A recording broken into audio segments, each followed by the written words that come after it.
this section I'm going to quickly demonstrate how easy it is to live stream to your Arreya channel. In this case, we're going to be using YouTube just because it's a really easy thing to set up, and Arreya has a built-in YouTube widget for YouTube live streams. Arreya isn't limited to just YouTube, however. We can also use Vimeo or some other services out there.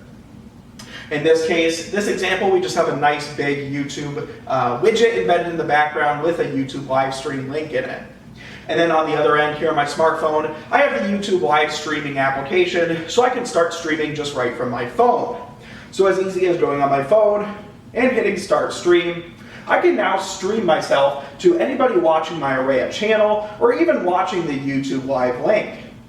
This could be extremely useful for maybe a principal addressing the entire student body before a basketball game or football game, or maybe the president of a university addressing the student body before the first day of classes.